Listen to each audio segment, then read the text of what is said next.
Alright guys, it is Monday, March 30th. We are almost out of March. On to April. What will be in April this week? Alright, so today we are just going to do a recap of Thursday. It's important to understand the sodium-potassium pump, understand the electric potential between the neuron and the outside environment. So we will start off with the extracellular fluid and the intracellular fluid. So what I have here is a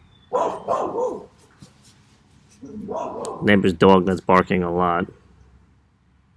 I have a neuron over here, and what we're going to do is we're going to zoom in on the membrane of the neuron. And I have ECF just like last week and ICF, and we want to make sure we understand the stuff that is inside versus outside of that neuron. So inside the neuron in the intracellular fluid, we have proteins and a lot of them. And do you remember the charge on a protein? They are going to be negative. We have DNA. Charge in there is going to be negative, right? And we have a lot of proteins. A lot. And we also have some potassium. Now, potassium has a positive charge, but because there are so many more proteins in there, we end up with a more negative charge. And do you remember the actual charge inside the cell membrane? Negative 70 millivolts. And we'll come back to that in just a second. All right, on the extracellular fluid, what do we have? We have some potassium. We know that's positive. We have calcium. That's going to be positive. And we have some other things outside, but really it's the sodium. We got calcium outside. It's positive. And we're going to call that 0 millivolts. So like, what is a volt? And really it's just a difference in charge. So we set the outside to 0, and then we compare it to the inside, and we realize that the inside is just more negative 70 more than the outside. Is the outside really 0? No. There's all sorts of ions floating out there. But we just set it to 0, and then, sorry, my paper's moving. And then we could look at the inside. So we're going to call the inside, it's negative 70 millivolts, and then the outside is 0. And that's how we're setting up our potential. Potential for ions to move, for charged particles to move. And so what direction is that sodium going to want to go? It's going to want to go in, right? The party's inside. You have it's all negative in there. They're positive. They want to get in there. There's also a heck of a lot more sodium outside than there are inside. And then what direction are the potassium's going to want to go? They're actually going to want to go outside. I know it doesn't make too much sense with the charge difference, but there are less potassium outside than there are inside. So how do we keep this membrane potential? Our good old pal, the sodium-potassium pump. And that is right here. And so we went over it last week. Just going to recap it one more time. We are going to kick out how many sodiums every time the sodium-potassium pump runs a cycle. You're going to kick out 3 sodiums. So I'm just going to put that in there. 3 sodiums. They get kicked out. Don't forget an ATP has to bind. When the ATP binds, the sodium-potassium pump goes from a configuration like this to that. And then you have 3 sodiums kicked out. They're kicked out. And then what does it do? You have 2 potassiums that are going to come in.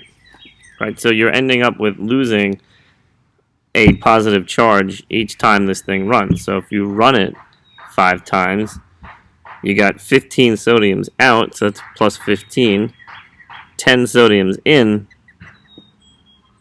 and now you have a deficit of 5. You lost 5 positive charges, and that's how you keep that negative membrane potential. This is going to come into play. We're going to start talking about something called an action potential. So I have a picture over here.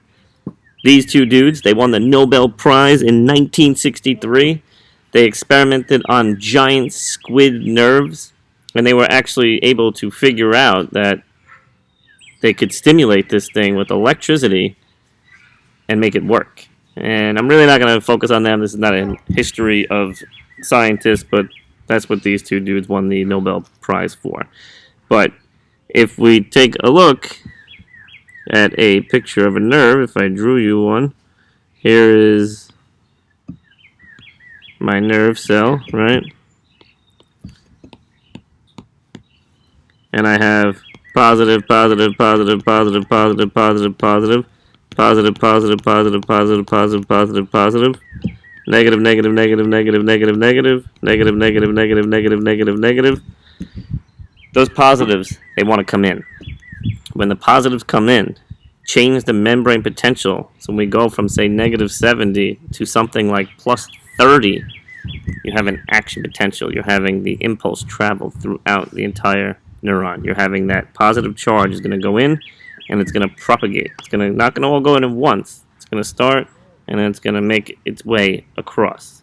That's called an action potential. An action potential is a change. We're going to put a rapid change.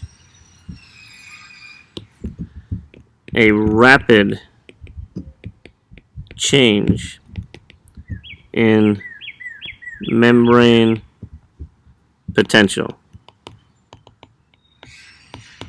In short, we're going from very negative to positive.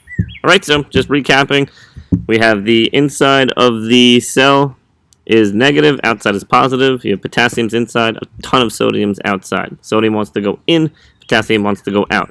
The way we keep that negative charge or that negative potential is through the sodium-potassium pumps. Again, just think about it. If you run that sodium-potassium pump for 10 minutes, that's 10 minutes, 10 times. That's 30 sodiums out and only 20 in. So you've got a deficit of 10, meaning negative 10 inside. And that's what you want. You want it to be more negative inside. And that's the whole point of the sodium-potassium pump. And then this is setting us up for tomorrow. We're going to start part 1 of the action potential. And when we have this rapid change in the potential, meaning from negative to a positive inside, it's called an action potential. That's actually how we get a stimulus. So when you're going boop, boop, boop, boop, boop, you're having that happen. You're having a rapid change in the membrane potential. Who'd have thunk sodium is so important? Meanwhile, they tell you limit your sodium, of course. Too much is not good. Hopefully you have a great Monday, and I will see you tomorrow.